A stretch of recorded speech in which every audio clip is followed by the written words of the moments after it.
everybody and welcome on back to another video. I'm your host OT and we are back with Hetty Feather Series 5 and we're at the halfway point. So, the Dawn Star search continues, although I said that in the wrong order, and it goes to a very surprising place and a very suspicious one as well. So, last episode, Lady Grenford is staying at Calendar Hall because she's dying, and she has a rather pleasant conversation with Hetty, as well as telling her to hate on all men.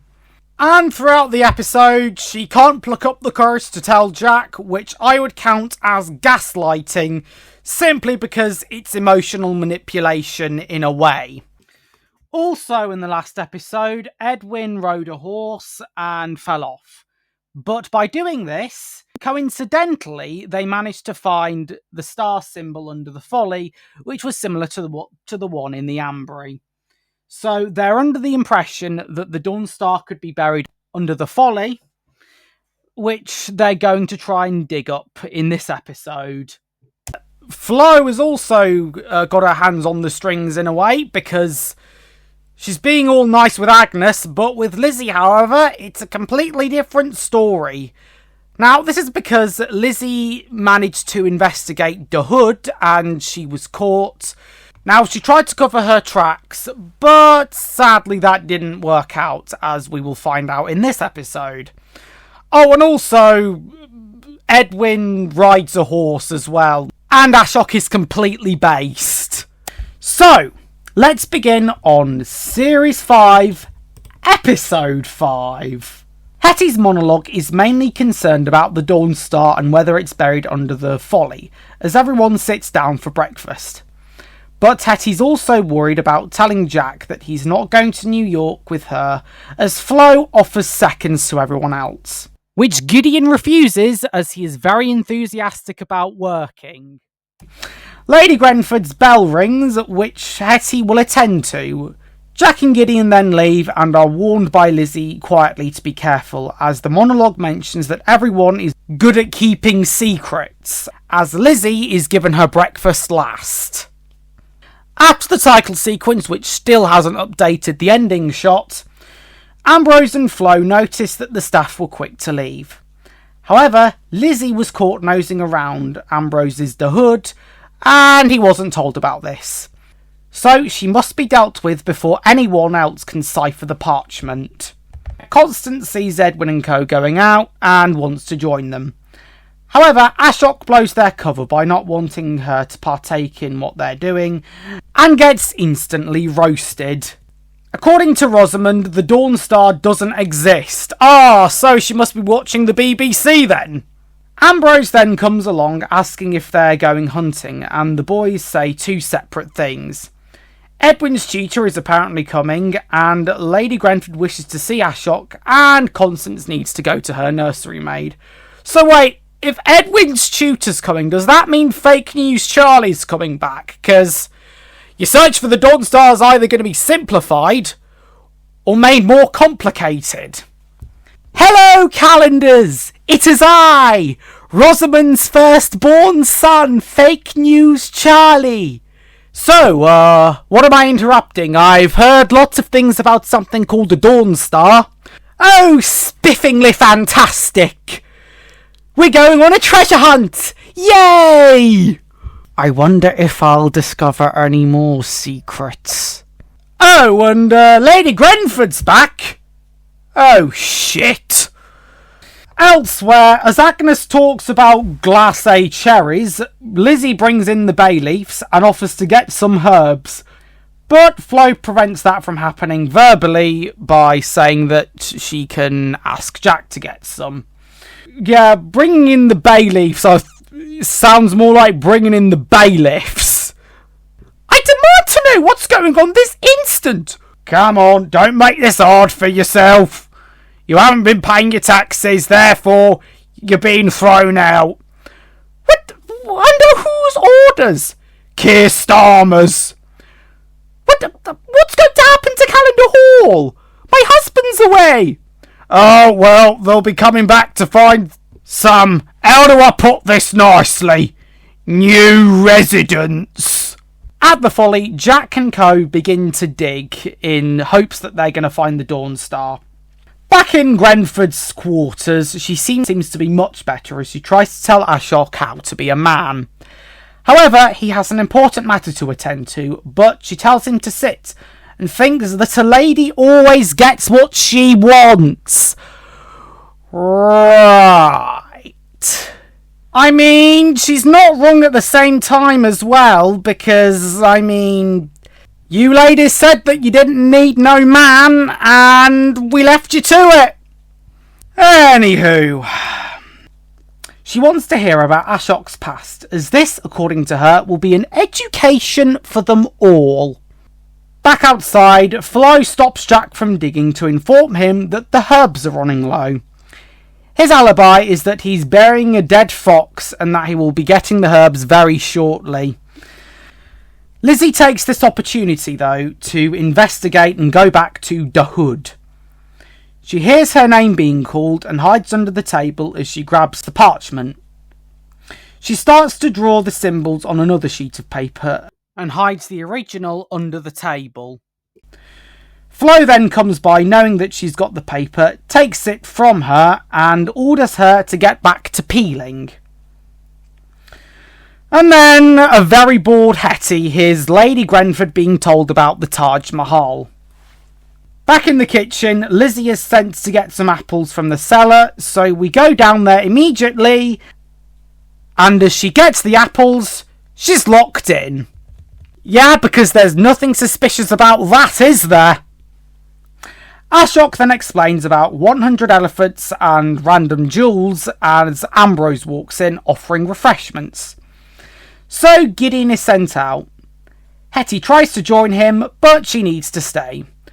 Grenford compliments Ambrose as the house is at its best with a good butler, and is told of Soames, who was Mad Uncle Monty's old butler, who is still alive. Hetty almost leaves, but get this. She is asked to read to Lady Grenford. I mean, she's old. She's not 3. Oh, what's she gonna read? Pride and Prejudice? Back down in the cellar, Lizzie's candle is the only thing that will guide her. But she accidentally knocks it over, angrily kicks it, and one of the apples she notices goes further than it should have, because logically there are 2 crates there and there's meant to be a wall when really there isn't. So she removes the crates and bowls another apple to confirm her suspicions.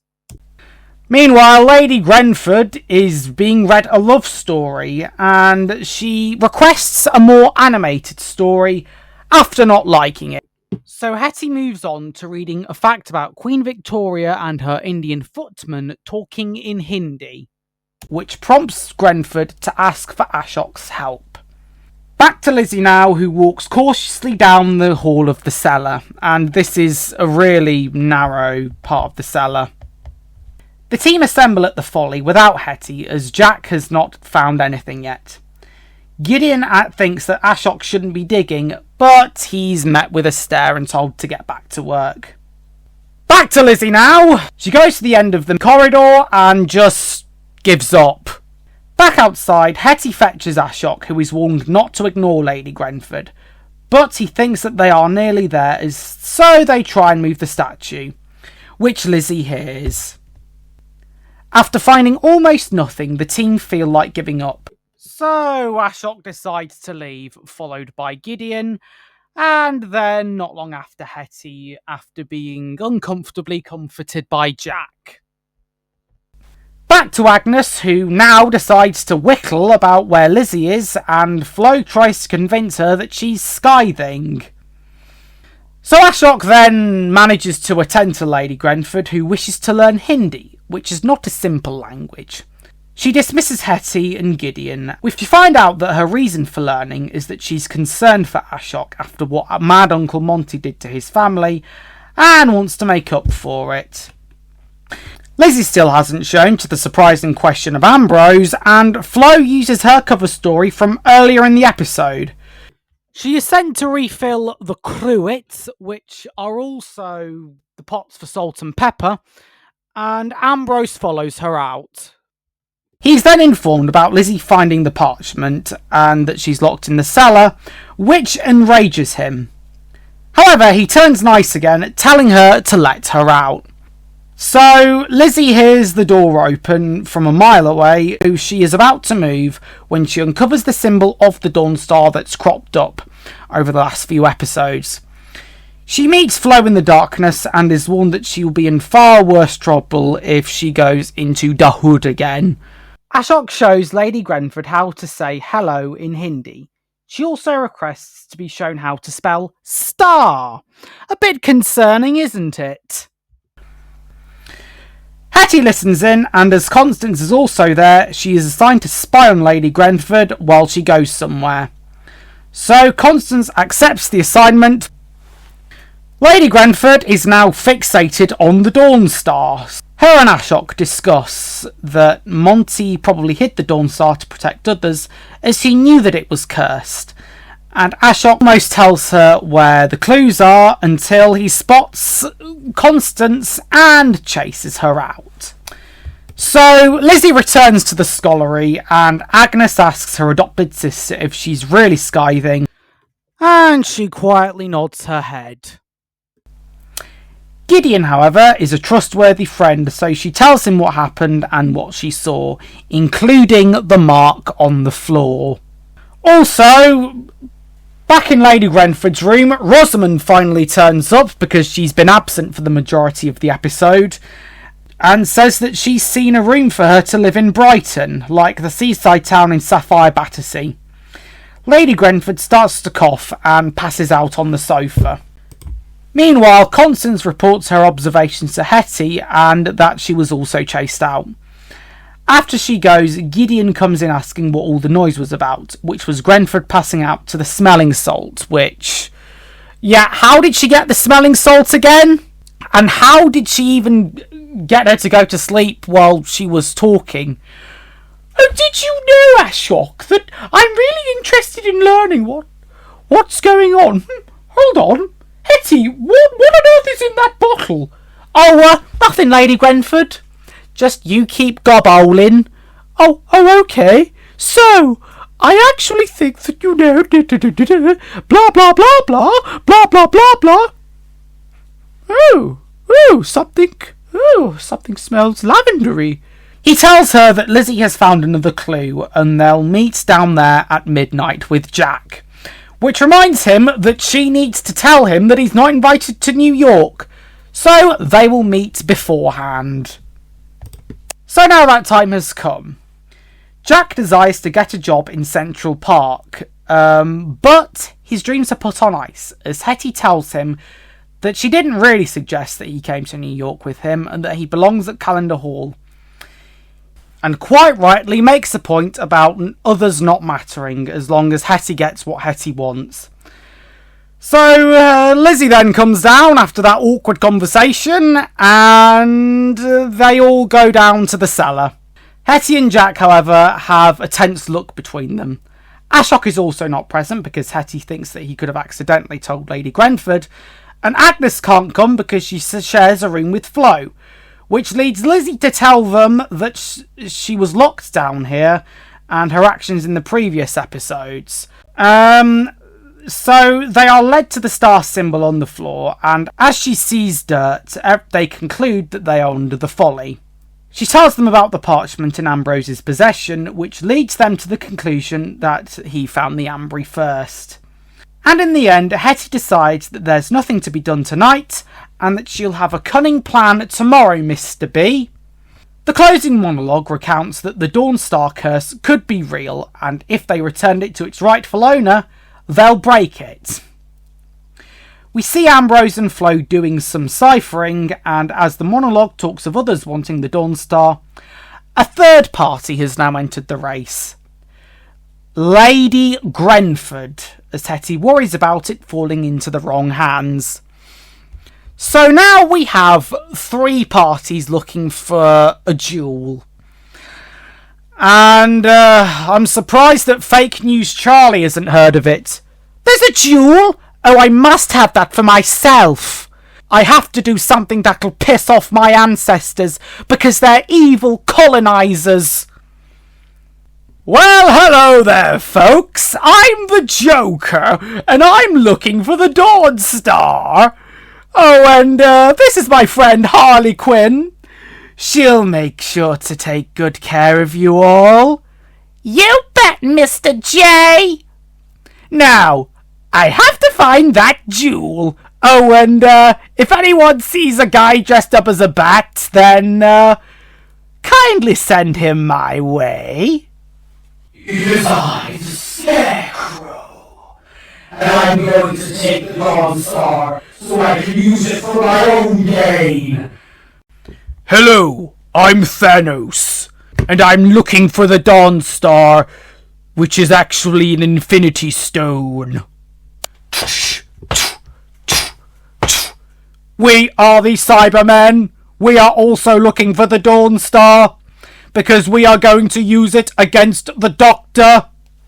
Hello there. My name is Optimus Prime, the leader of the Autobots, and I'm looking for the Dawn Star so we can get it before Megatron uses it for evil.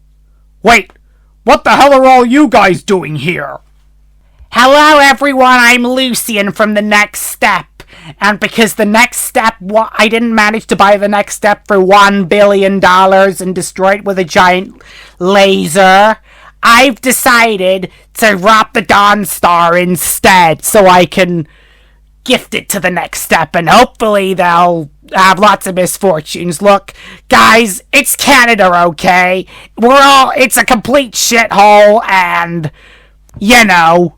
Wait a minute. Hasn't your show been cancelled recently?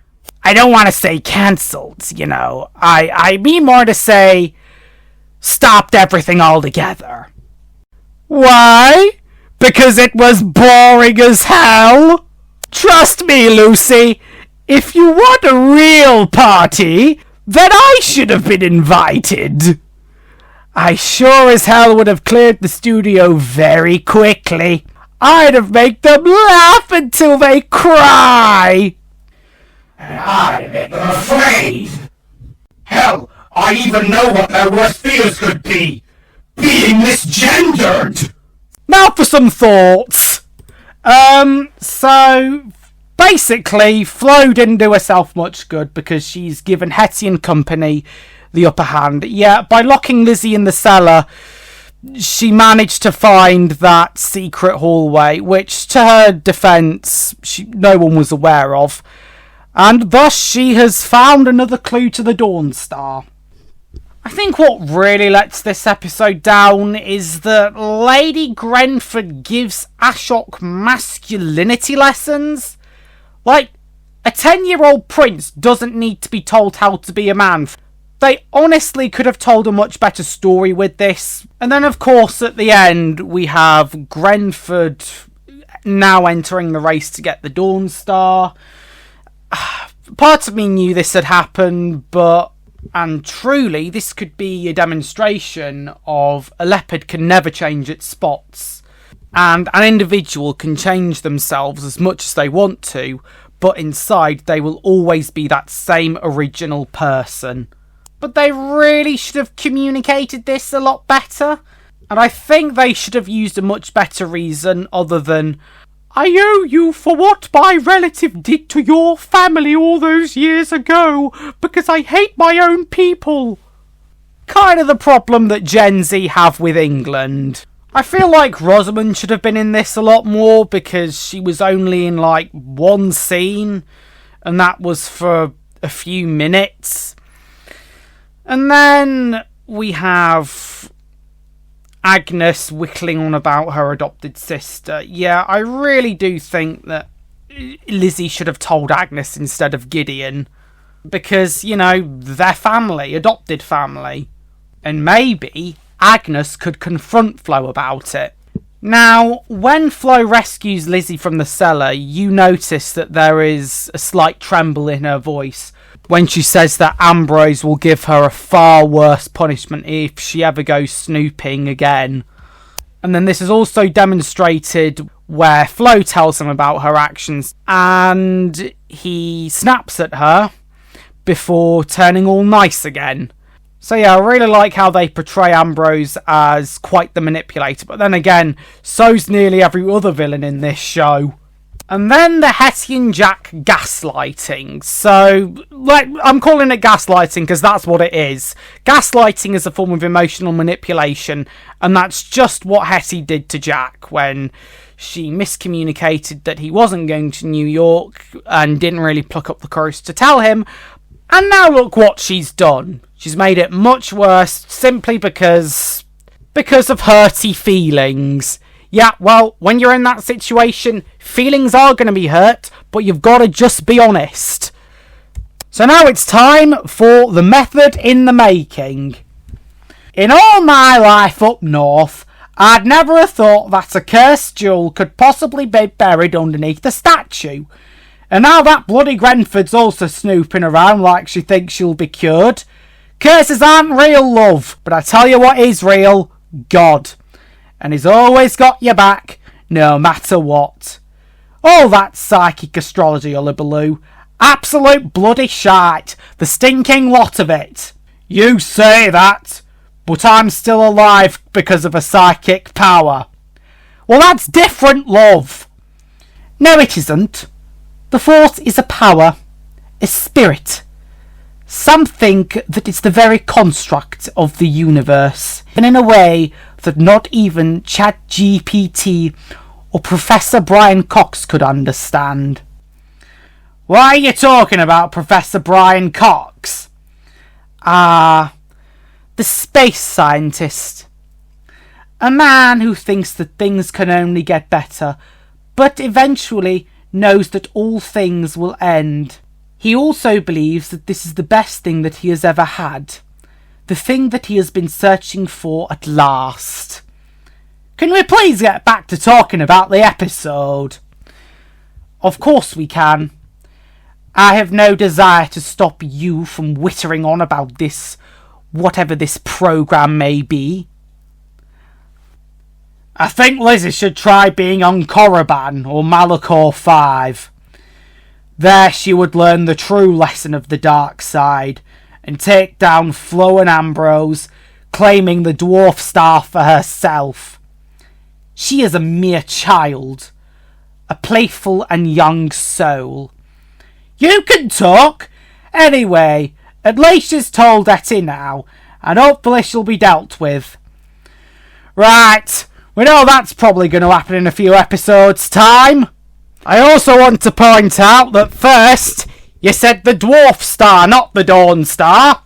And secondly, now Lizzie knows how it feels to be a foundling. Oh God, I remember when I was working there with the Tench. Nearly every bloody day you heard some child screaming their heads off because they were getting dragged off by Matron Bottomley because they'd done something that she didn't agree with. I always wonder what became of the Tench. I bet it's just a storeroom now, or it's probably been demolished to build something on top of it. And that ends method in the making.